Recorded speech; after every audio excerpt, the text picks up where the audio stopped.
It's certainly a privilege to be here, and I asked the hosts what language one should speak in, and they said it's your choice. So when you're given a choice for a politician, it's very difficult, because if you speak in Urdu, they say, oh, देखो इसको तो आती नहीं, अंग्रेजी नहीं आती. If you speak in English, they say they अपनी अपनी कौमी ज़बान भूल गए. And I've been through this so many times. So, but I think we are at IBA, and the language of business is English. So, but if you want to speak in Urdu, I can also do that. So it's a real privilege to be here. And when the IBA contacted me, I really wanted to come here and talk to you. Because today we have a lot of questions that are asked, especially amongst the youth. We are very well informed people today. Social media provides all aspects of opinions and on every subject that is out there.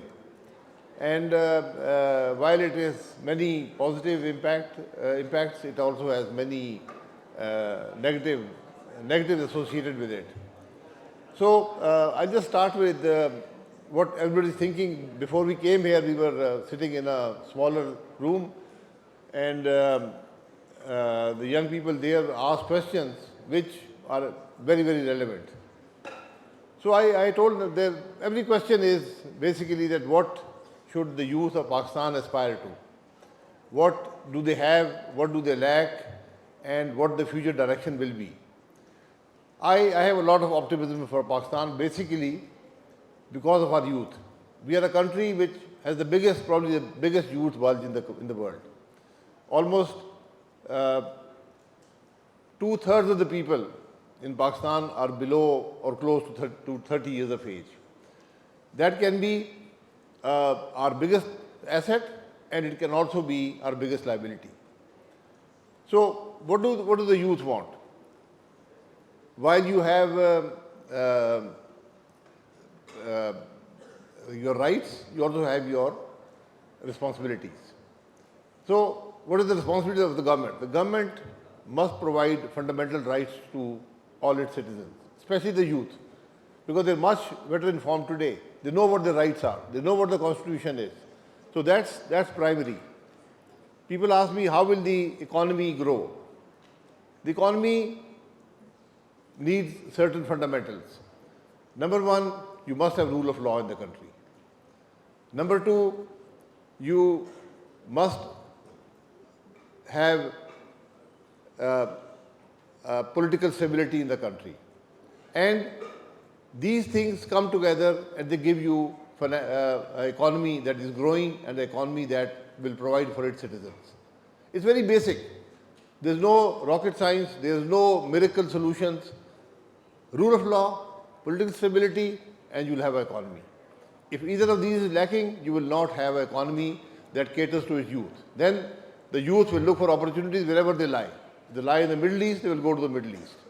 If they lie in Europe, they will go to Europe. They lie in the US, they will go to US. That is their right. So the state has to provide, has to give its own, has to complete its own responsibilities, and then the youth can grow. And what do the youth want? They want a quality education. They want environment which is conducive to business, which creates jobs, and which gives them business opportunities. The world, as we know, we call it shrinking, but while it's shrinking, it's also expanding. So today, when you sit here, you have access to the same education, to the same business opportunities, to the same job opportunities that anybody in the world has. So again, the state comes in. If the state does not provide the right infrastructure, whether it is electronic or whether it is physical, then the opportunities will shrink. So these 3 or 4 basic things the state has to provide. But again, let me come back. Rule of law, political stability, and the economy will grow. There are no shortcuts here. There are no miracle solutions. Pakistan needs to realize this. The leadership of this country has to realize that we must provide the youth with opportunity here, with business opportunity, with job opportunities. And that will only come when you have these two fundamentals in place, the rule of law and political stability. So I'm sure you have a lot of questions. So I think just to focus the discussion, you can ask any question that you want.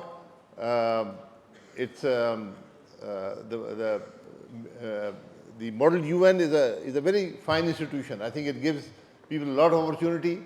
And I have 3 sons, and one of them was very active in the model UN, and he's the most outgoing person of all the 3 that we have. So I think it's a wonderful institution. It gives you an opportunity to speak, to understand the structural platforms, and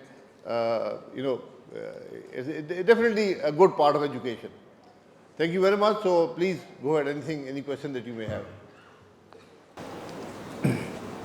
So first of all, I would like to ask you a question. I think you were talking about this in the lounge as well, that Pakistan has no shortage of plans, but a serious shortage of execution of those plans. So we need to understand, we're trying to understand that where does the policy fail? Is this the political inconsistency, bureaucratic hesitation, or weak institutions that are not able to carry forward? So from your experience in the governance, you held the office as well, we need to understand that where in the governance chain does implementation usually break down? Look, it may sound again very mundane and very ordinary, but it all goes back to the rule of law. If you do not have rule of law in a country, if we say, ये जो अफसर है इसको यहाँ लगा देंगे तो सारा ये मामला ठीक हो जाएगा, इस आदमी को यहाँ ले आएंगे ये सब ठीक हो जाएगा. Doesn't work that way. That itself is a manifestation of failure. When you depend on people and not the system. The system only works when there is rule of law. So while it may seem a very mundane thing, rule of law is primary, and without that you will not have progress. So that is what Pakistan needs. Sir, along with holding political office, आप एक businessman भी हैं, आप blue own करते हैं आप aviation industry में. So recently Pakistan government ने $138 billion का बेचा है PIA को, मगर उसमें सिर्फ 10% उनके पास जा रहा है treasury में, बाकी भी invest हो रहा है. Do you think ये एक अच्छा idea है? Is this a wise decision? I think there's a lot of questions about this, but let me just start with the bottom line. The bottom line is the government had no business doing business. And the most difficult business in the world is airlines, because anything that happens in the world affects you, and it's a highly capitalized industry, and also it has competition. So if you have an airline in Pakistan, you're competing with the best in the world. Emirates, Qatar, Etihad, all these guys, you're competing with them. So the government, I think, did the right thing by privatizing PIA. At least now they're not responsible for the losses of PIA. I was CEO and chairman of PIA from 97 to 99. And in 98, I told the government, at that time PIA had no debt. It did not rely on government guarantees. It had nothing to do with the government. It relied on its own balance sheet. So in 1998, I did a study in PIA and I wrote to the government that competition is coming in. The airline business is shifting from an administrative environment into a regulated competitive environment. So the government should focus on regulation and get out of this, privatized PIA. That did not happen, and since then, over the last, I would say, 25 years, Pakistan lost $5 billion in PIA. It's not an ordinary number. The opportunity cost of $5 billion, you're all well educated, you can calculate. It's a massive loss. $5 billion is a lot of money. Our whole budget today is about $5 billion. So while I do not agree with the structure under which PIA was sold, because you cannot force a buyer to invest in the company. That's his choice. What does he want to do with the company? Maybe the solution to PIA is to shut it down. So now what has happened is the government will end up with about $200 odd million as the price for PIA, which is a very, very good price.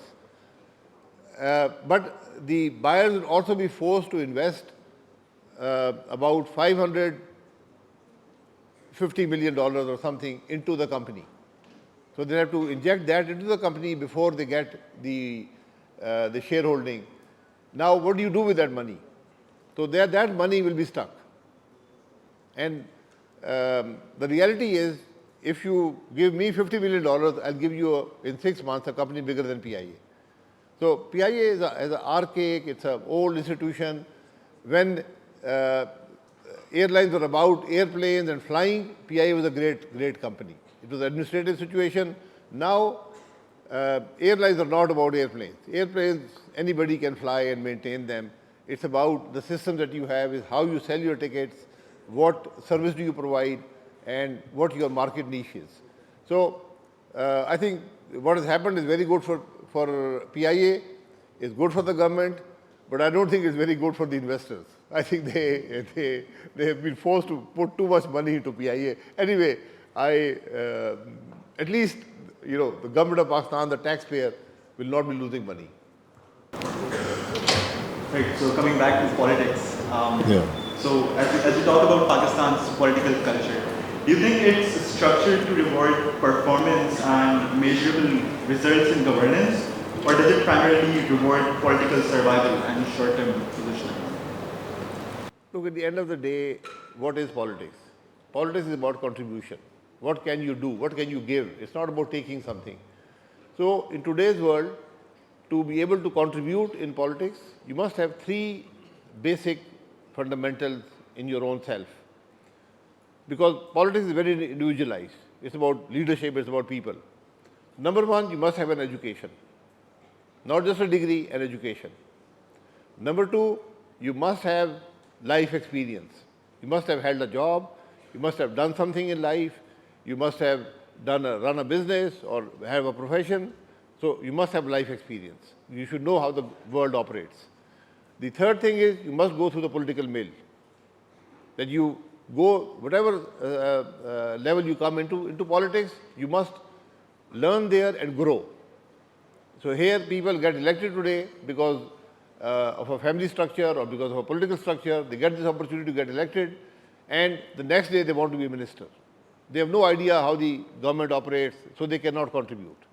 So these 3 things are very, very basic. You must have an education, you must have a life experience, and you must go through the political mill to get there. Then you can contribute. It's about contribution. Politics is not a profession as such. Some people call it a calling, but it really is about contributing. Sir, according to recent reports, Pakistan की जो solar capacity है वो 18 gigawatts तक पहुंच गई है. फिर भी हम जो IPPs हैं उनको हम capacity payments देते हैं, हमारी जो over capacity है, right? और उनको payments हमें देनी है क्योंकि contracts नहीं हुए. और ऐसा जैसे solar बढ़ते जा रहा है, हमारे जो businesses हैं उनकी जो electricity cost है वो increase हो जा रही है, और वो उनका जो margin है profit का वो shrink होते जा रहा है. Sir, इसका क्या way out है? मतलब where do we go from here? Look, again, you're a business school, IBA, just look at the whole issue. We always try to find somebody to blame. So we found the IPPs to blame. The IPPs have caused all the power issues in Pakistan. We have to pay a capacity charge. The reality is very different. I'm an electrical engineer. I have worked on this at the government level, at the macro level, and I take full responsibility. Pakistan really only has 18,000 megawatts of efficient power generation. Only 18,000 megawatts. The rest, people take nameplate ratings of plants, some of which are obsolete, some of which are not base load. For example, you take Tarbela. So you'll say, okay, Tarbela has today 10,000 megawatts of capacity. But that 10,000 megawatts is not available to you. It's only available to you for about 3 or 4 months of the year. And even that at not full capacity. Sometimes you get 2,000 megawatts, sometimes you get 8,000 megawatts, sometimes you get 10,000 megawatts. So it's meaningless to even talk about it. So a country of 250 million people has 18,000 megawatts. We forget that we had rolling delays in Pakistan, rolling load shedding and blackouts in Pakistan in 2013. So an attempt was made to fix it. And the solution, which we did not which very few people realized at that time, the solution lies in primary energy. Whenever you make power, you have to have primary energy. So it is, what is primary energy? It is oil or gas or nuclear or hydel or solar. This is primary energy. So then when you need a solution, you look for a base load solution first. So Pakistan made some mistakes there also. We put in some solar, and so when you do not have a base load solution, do not invest in renewables, because they will not, you still have to have a base load solution to provide for when the sun is not shining or the wind is not flowing. So how does the government put in more power? The government itself does not have money. So you went to the IBPs. You told them, here is a tariff that the regulator has determined based upon its understanding of the market conditions, and you said, here is a power purchase agreement. You will not even change one full stop or comma in this agreement. The government of Pakistan made that document. Then they made an implementation agreement. Government of Pakistan made it. It's a sovereign guarantee basically, that you put in this plant and I will pay you. So there were two payments. One was capacity charge, which covered all your investment costs, your capital cost, based upon a return that the government guaranteed, and you also had an energy charge, that when you produced energy, you paid a fuel charge. All this was done by the government of Pakistan. There was no negotiation. And now we tell the same people who invested in Pakistan that these are the people responsible for Pakistan, all of Pakistan's ills. They are thieves, they are frauds.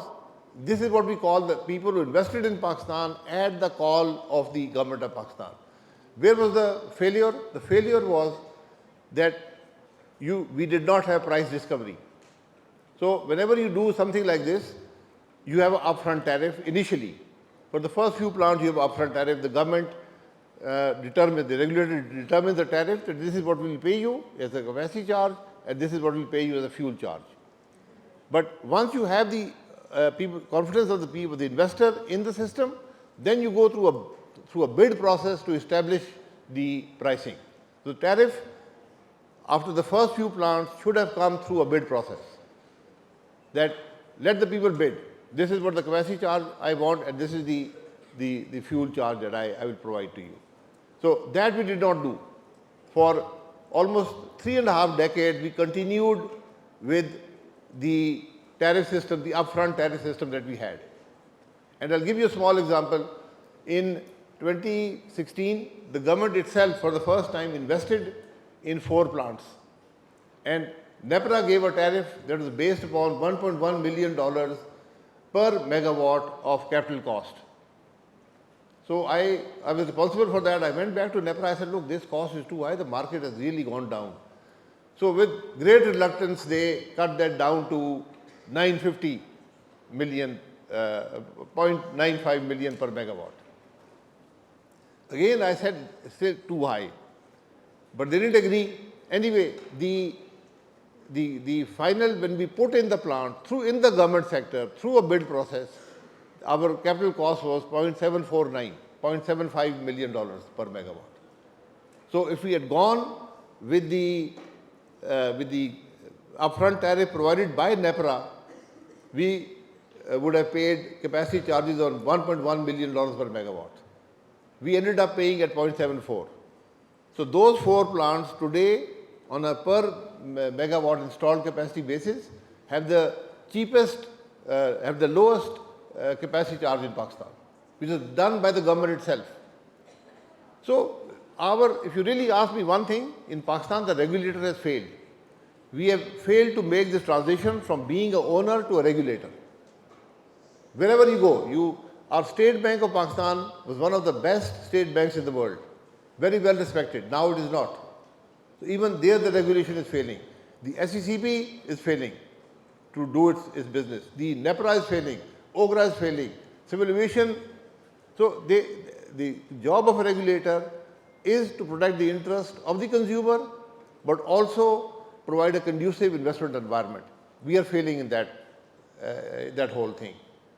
So what Pakistan has failed to do is make that transition from being an owner which we continued till we started privatization in 1990, to becoming a regulator. That's really the problem that we face. And the same thing with the power sector that we today all blame.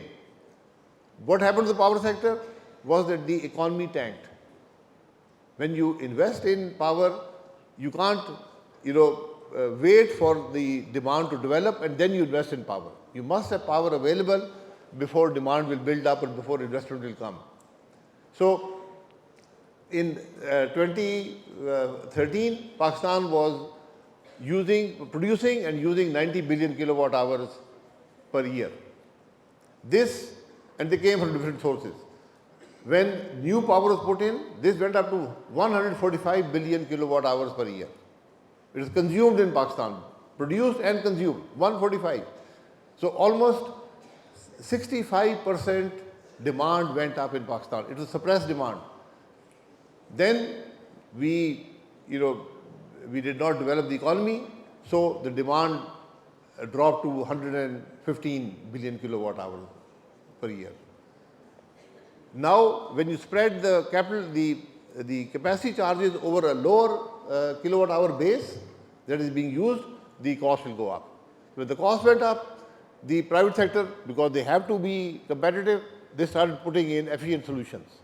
Some went for. So today, for example, in Karachi, your industries have the old power connections, they have gas connections, they have solar power, and they're putting in wind power. Because now they have to have cheap electricity. So it's basically a trade-off between capital cost and energy cost. So they're investing in capital and getting cheaper energy. And now, as the battery costs go down, they will also invest in batteries. So what is happening? The demand for the government-based power generation is going down. And again, the per capita spread of the capacity charge is going up. And then a miracle happened in Pakistan over the last 18 months, which we failed to notice till the Financial Times put out a report on it. The people of Pakistan, not the government, have put in 25,000 megawatts of solar in this country with their own money. 25,000 megawatts in 18 months. The US has had solar policy for over 35 years, and they have put in 180,000 megawatts in 35 years. We put in the private sector, with our own money, 25,000 megawatts in 18 months. And that is, so again, this all contributes to the bigger problem for the government. The people are not using their power anymore. Sorry, it's a longer discussion, but this is something very close to my heart, and I feel kind of sad when I see people saying, oh, IPP खा गए हैं, ये ढूंढे कौन चोरी कर गया है, कौन सी हुकूमत कर गई है. Every government followed the same policy. And that was a mistake. It was a genuine mistake. They should have gone with a bid-based tariff on these things after the first couple of plants. That was indeed from your heart, and thank you so much for these insights. Moving forward, I'd like to ask the delegates present here if you have any questions for Mr. Shahid. Yes, please. Can you please pass the mic? What do you think of PTI's and Imran Khan's current situation? Imran Khan and PTI's current situation. Oh. Look, that's a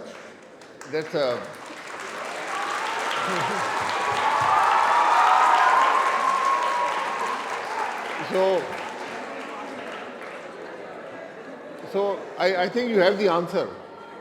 You already have the answer.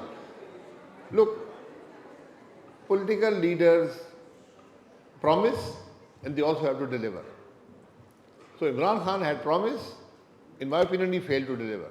But the situation developed in a way that while he is in jail today, he is popular. Again, I do not really want to go into political issues here, but I think we all have to learn. We all have to learn, and maybe I and Imran Khan have more to learn than others.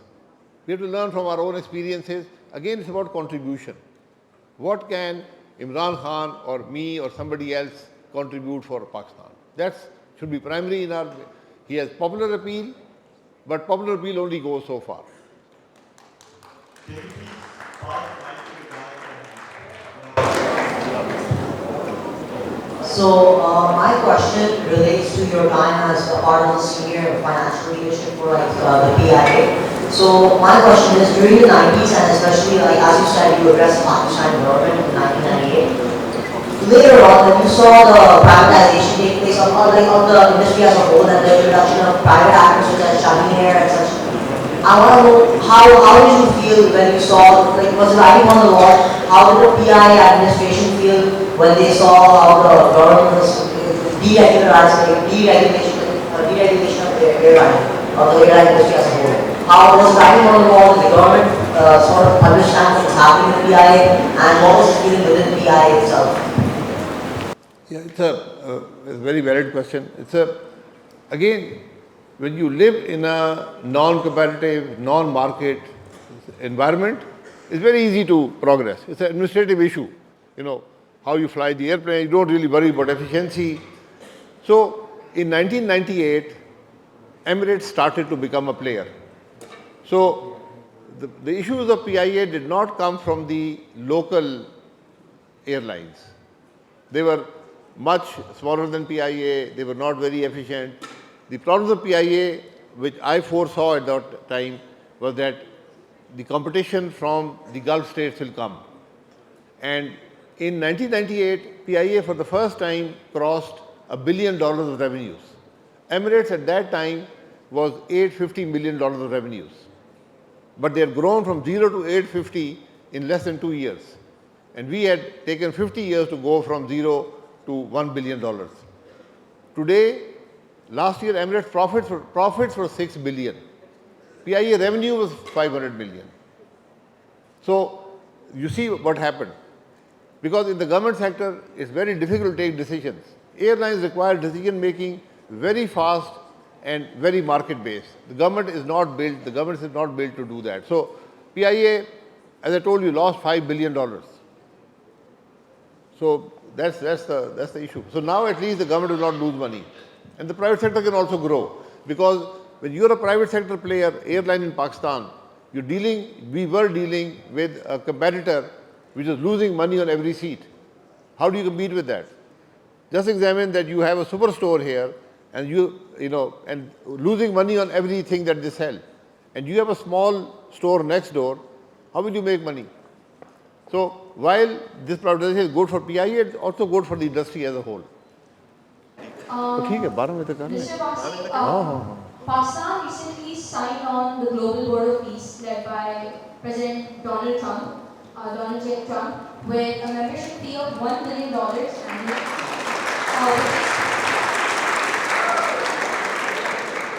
which is also considered a rivalry body of the United Nations, which Pakistan is also part of. So, keeping in mind this situation, what is Pakistan aiming to achieve in this global scenario of conflict and peace?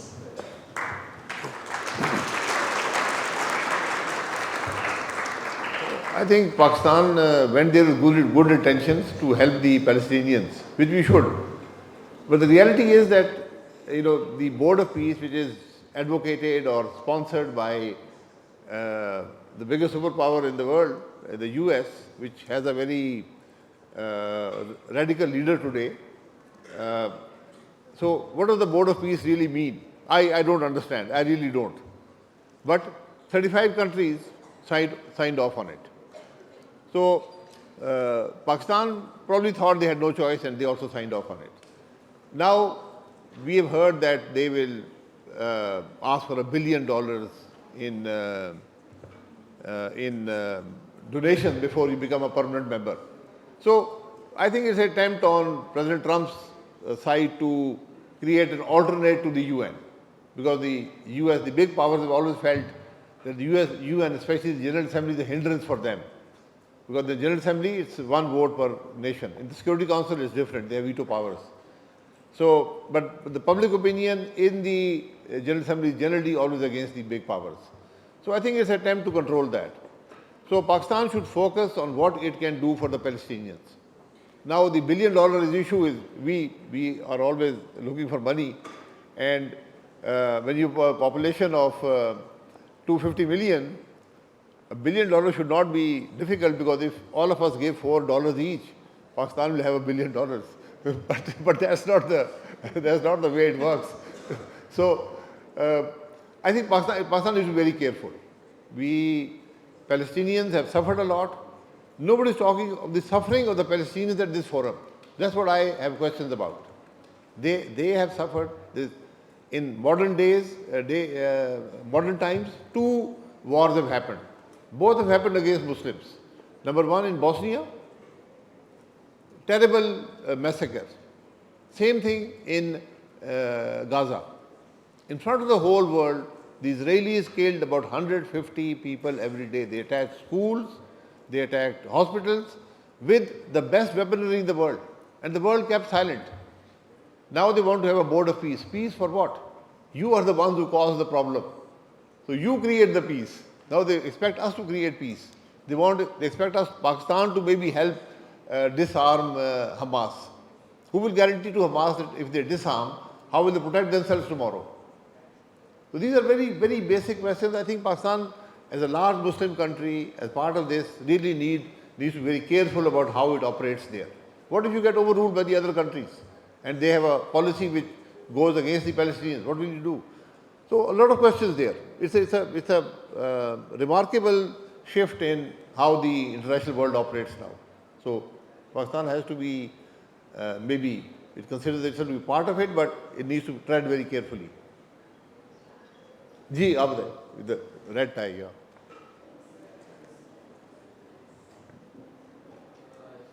After experience like you were in politics and you became MLA 6 times and you were Prime Minister, what was your experience with the elections in Pakistan? Look, the experience in elections, I also was in a student body in the US. So that was my first, I never thought about politics as something that I would be doing in life, but it just so happened. I'm not from a political family. My father was an Air Force officer, and then he went into business after he retired, and then he joined politics and in a non-party election in 1985. So, but it's like I said, it's a calling. It's not a profession. It's about contributing. If you run a business, if you are academic, you can influence 1 life, 100 lives, 1,000 lives, 1,000,000 lives. But when you're in politics, you can influence the life of 250 million people for decades to come. So there's a big responsibility and a big satisfaction from the contribution that you can make. So that's how I personally look at politics. In politics, my opinion would be, if you aspire to positions, you will fail. So just do your job, understand what it's all about, what you are doing, and then you can move forward. So people who aspire to positions, when they get that position, what do? So somebody wants to be a minister, okay, he's a minister now, then what? Are you learning? Are you able to contribute? Same thing being a prime minister. The prime minister, we think, is a sovereign. He's God, he's like a king. He's not, he's just the first among the equals. So that's how you should behave. That's what the Constitution says. But we think that the Prime Minister is sovereign, he can do anything that he wants. That's not the way parliamentary systems work. We're a bit short. Ji, some back there. One last question and we'll keep it short. Okay. ठीक है, पूछ लें. For that lady back there. My question here arises on the current statement that you just said, that even though the Prime Minister is supposed to learn, is supposed to innovate in the country, given that the current 27th Amendment is opposing all those items, so what do you as the Prime Minister has to say about it? So it's about 27th Amendment that you as the former Prime Minister, what do you think about the current constitution that was passed? Is it in the favor of the youth or is it completely going against it? And what should be actually Look, whenever you amend the Constitution, because it's a live document, but it's also a sacred document. So there's no bar on amending the Constitution. But when you amend the Constitution, the first thing that you must consider is what was the intent of the framers of the Constitution. When they made the Constitution and they put a provision in there, what was the thought process that went into it? That's why constitutional amendments need a very long debate, because all of these are long and public. That is where we failed with the last few constitutional amendments that we have. Unfortunately, if you look at the laws and the amendments Pakistan has made over the last, since the 70th Constitution came into being about 50 plus years back, they've been made not for the benefit of the people of Pakistan. They've been made for the benefit of the people who rule Pakistan, who consider themselves sovereign, to help them become even more powerful. So all these things that you see are an attempt to become sovereign. That was not the intent of the framers of the Constitution when they made it. The parliamentary system is not about being sovereign. It's about being accountable. That is where the whole system is failing. So these amendments have nothing, they will contribute nothing to Pakistan. They will only create more chaos, and it basically has shifted the balance of the institutions within the Constitution into the favor of the executive, which never works, because now you have no accountability anymore. I think that's all. No, if you have time, though, I don't mind. It's, Okay, let's take yeah. one more question. You choose. अब in the back वो यार एक common question कर लें पीछे से जो One common question. yeah one common question ask Common question. yeah.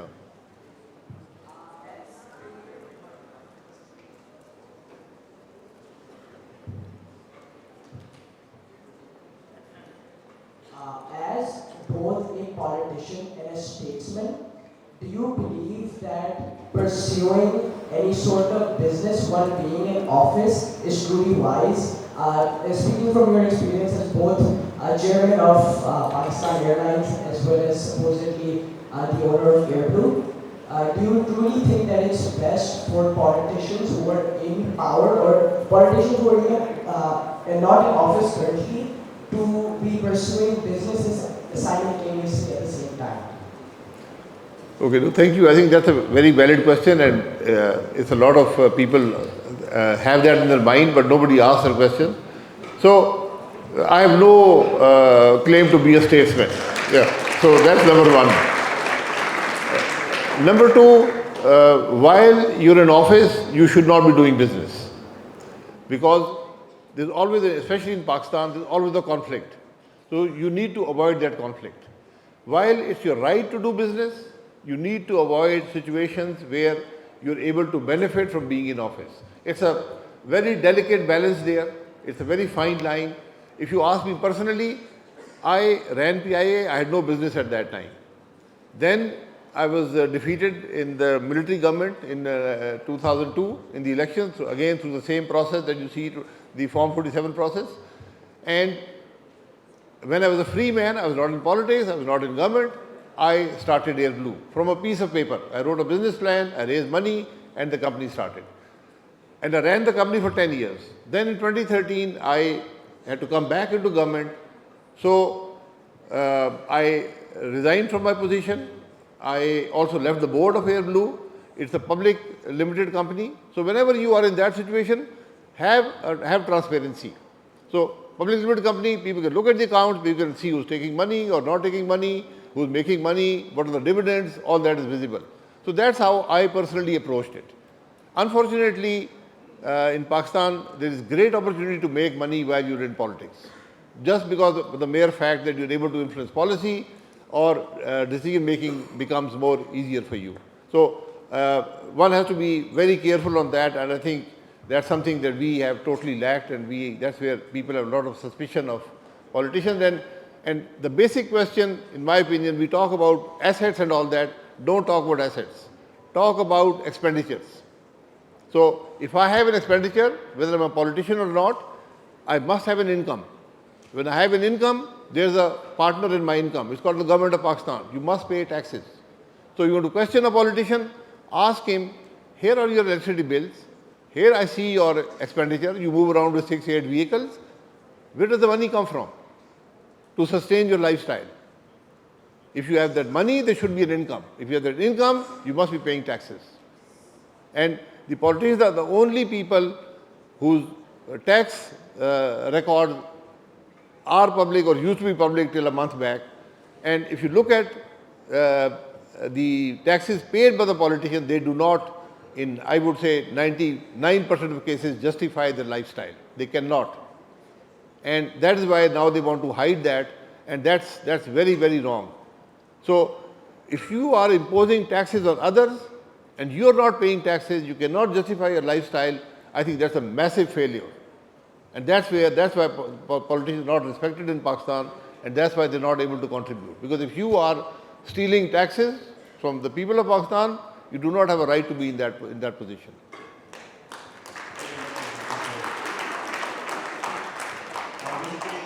Two more questions.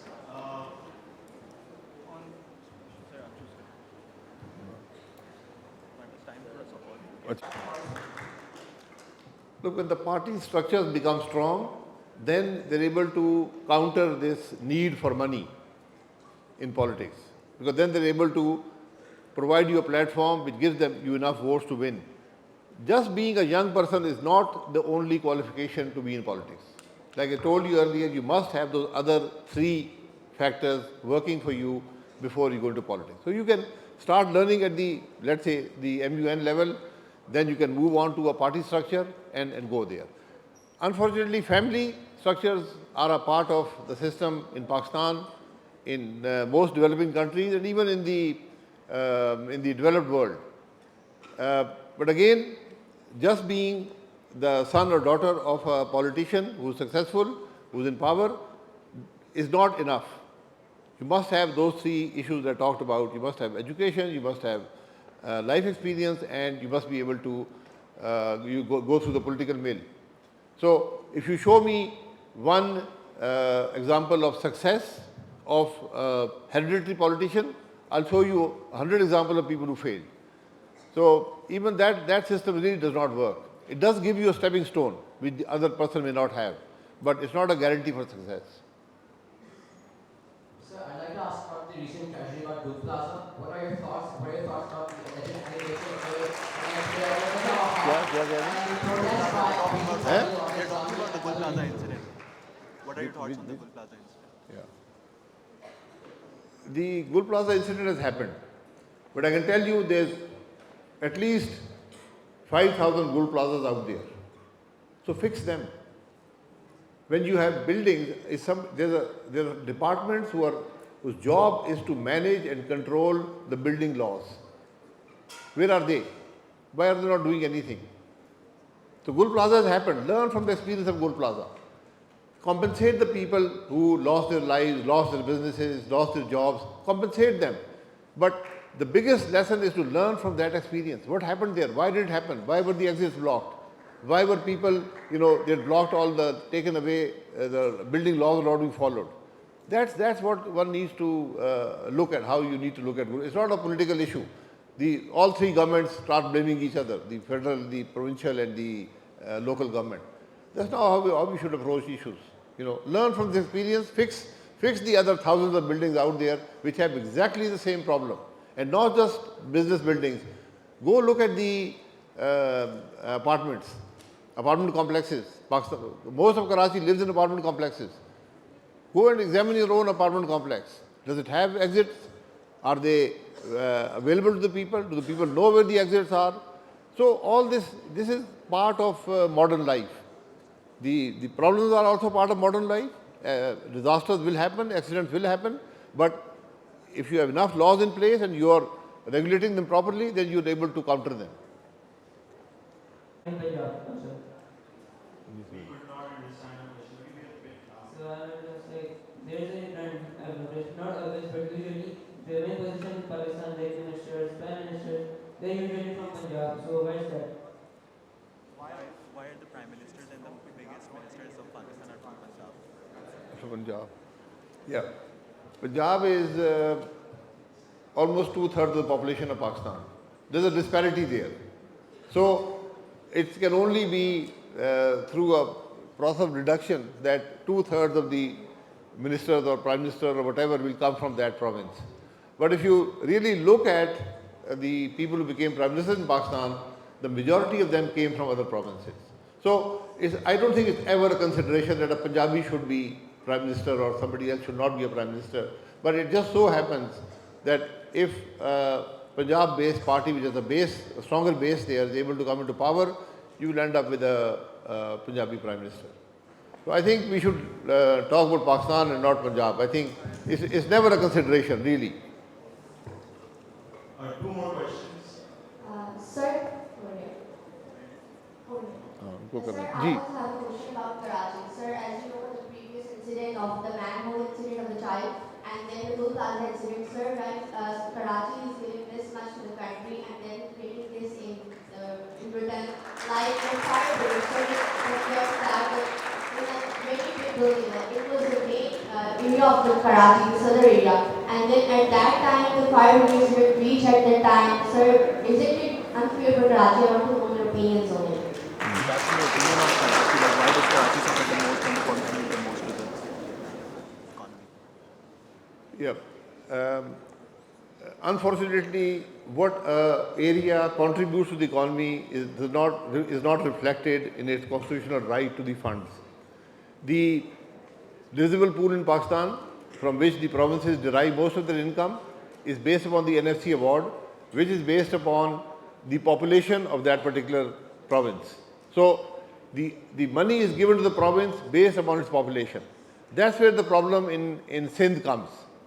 Because in Sindh, most of the money that comes to the provincial government is based upon the population of Karachi.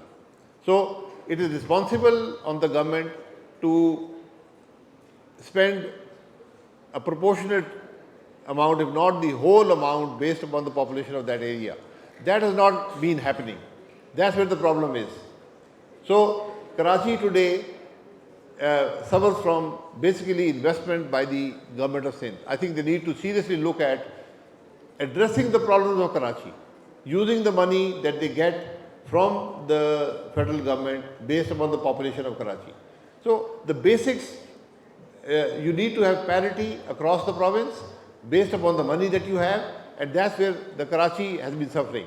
So if you have to spend money in the whole of the Sindh province, but in Karachi you must address the issue. You cannot neglect Karachi.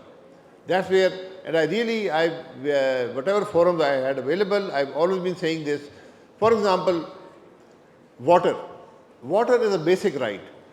I belong to a mountainous area where water is a real issue, but even there we've been able to address the problems of the people and they get some level of water in their homes delivered by the government schemes. In Karachi, that's not the case. I was born in Karachi, I know Karachi, I've traveled extensively in Karachi, I've seen most of Karachi. I think Karachi is the least developed part of Pakistan. It's really a shame what is happening in Karachi. How can you have water delivered in tankers? There's no large country, a city in the world which does that. Karachi does that.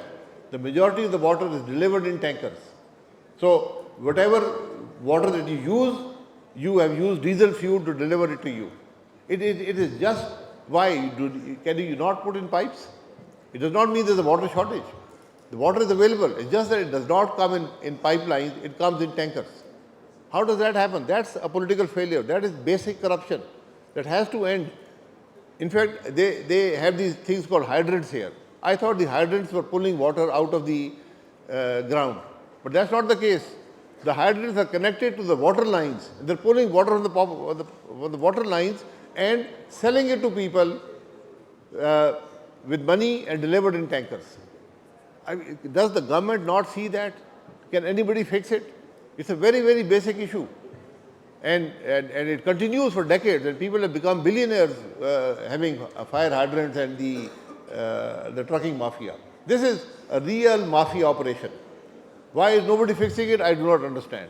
Again, it all goes back to representation and respect for the mandate of the people. If you do not respect their mandate, you have people who have no affiliation with the people of that city. They will not work for them. They'll only work for wherever the political base is. But the responsibility of the provincial government is to address the issues in the whole of the province. That's their responsibility, and that is not happening. Okay. We'll take one last question.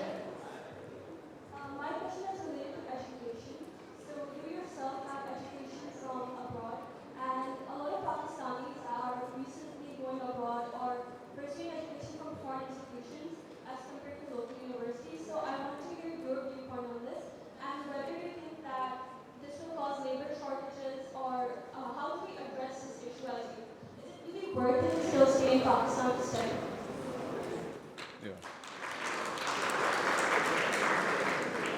Look, I had always heard about elite capture, and I kind of thought this was like something that was a academic question. But in reality, if you look at Pakistan's system, this is elite capture. If you look at the education system, Pakistan, the O-level, A-level students in Pakistan, the examination fees which we pay to the British institutions is over 300 million pounds a year. That's not a minor amount of money. It's over $500 million a year that we are paying. Most of you here have come through the O-level and A-level. Most, maybe all of you. So it means our own system, the boards of secondary and intermediate education have failed. What have we done to fix them? They used to be perfectly fine. I'm a product of the boards. I never went to O-level, A-level or something else. And I went from here to an American university and I did fairly well there. So our education system used to be much higher quality than it is today. We need to fix that.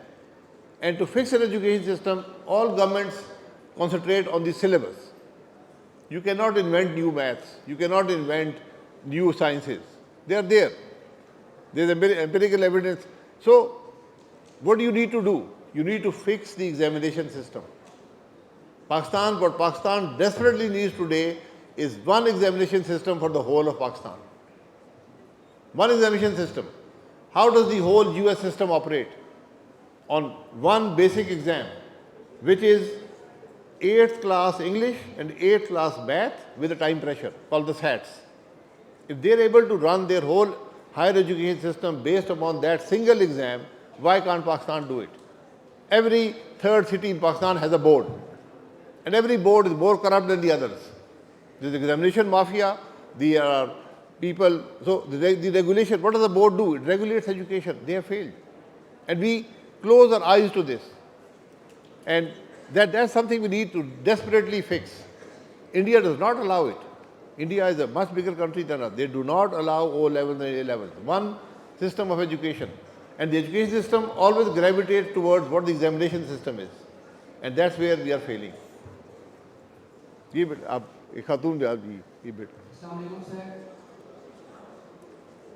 Sir मेरा आपसे सवाल ये था कि पाकिस्तान में पिछले 77 साल से बरसों सियासत चलती आ रही है पहले भुट्टो बेनज़ीर बिलावल नवाज शरीफ शहबाज शरीफ मरीम नवाज सर और ये वही पार्टियां जिसका आप ही पहले हिस्सा थे तो सर क्या मेरे जैसे आम इंसान वज़ीर आज़म नहीं बन सकता सर आपको उस पार्टी से जब निकाल दिया गया या आप खुद निकले वो आप जानते हैं आपने अपनी पार्टी बनाई तो क्या सर आज आप इस ऐवान में ये ऐलान करते हैं कि अगर मेरे जैसे आम शख्स आपकी पार्टी को ज्वाइन करता है तो आप नहीं बल्कि आप मुझ जैसे एक मिडिल क्लास इंसान को यहाँ पे बैठे किसी भी शख्स को आप नहीं बल्कि उसको वज़ीर आज़म बनाएंगे और अपनी पार्टी में से उसको खड़ा करेंगे बहुत शुक्रिया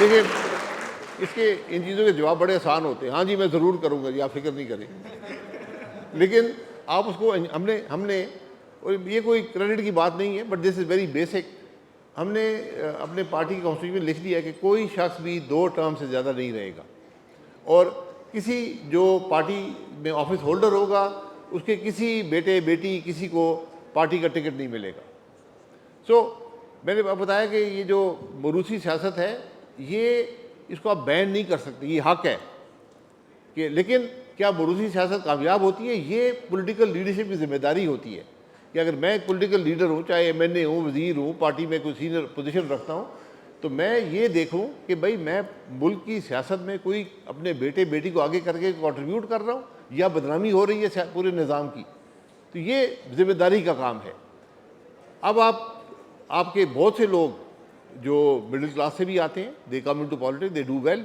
वो मामला ये नहीं है लेकिन पार्टी स्ट्रक्चर की जिम्मेदारी है कि वो इसको फॉस्टर करे मसलन आपकी जो विमेन सीट्स होती हैं आपकी जो सेनेट की सीट्स होती हैं स्पेशल सीट्स होती हैं ये आप किसी को भी वहाँ भेज सकते हैं फेलियर आपको वहाँ नज़र आता है वहाँ भी अब अपने रिश्तेदारों को बेटे बेटियाँ बहन भाई रिश्तेदार उनको हम जाके सेनेटर बना देते हैं, उनको वुमेन सीटें दे देते हैं। ये खराबी है, ये खराबी की निशानी है। जो पॉलिटिकल प्रोसेस से गुजर के आए, जिसको लोग कबूल कर लें, फैसला आखिर में लोगों का होना चाहिए।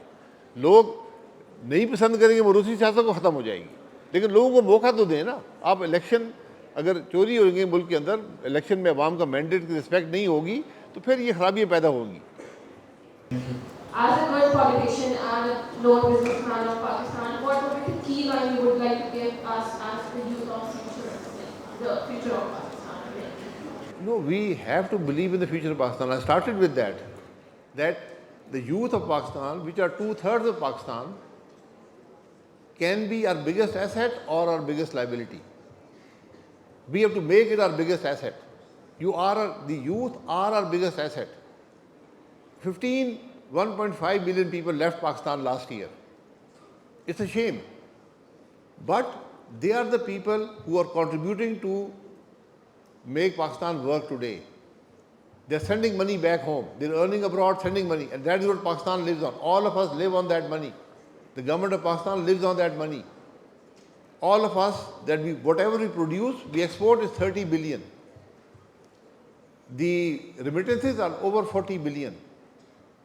So, the youth has the potential. Like I said, you have to provide them the opportunity. And when politicians become pessimistic, then a country is in serious trouble. Politicians are a necessity. I always say politicians are like your mother-in-law. It's a basic necessity. So, if you do not have politicians, you look at Libya, look at Iraq, look at Syria. These are fairly substantial countries. What do they lack? They do not have politicians. They do not have political system. They don't have political parties. And they're not able to progress. We have all that. We just have to respect the constitution. So I am a firm believer in the people of Pakistan, the youth of Pakistan. They have the potential to deliver. It is the job of the leadership of this country to provide them the opportunity, to give them their fundamental rights, and to make the country progress. You cannot make a country progress by suppressing people, by denying them their rights. We need to learn that. If you ask me who has failed Pakistan, all of us, the leadership of Pakistan has failed Pakistan in the past and today. We need to learn, we need to understand what the youth of this country want and how can we deliver that opportunity for business, for jobs, for education to them. Thank you, sir, for an insightful session. We would like to thank you on behalf of MBA and MUNIK. Thank you.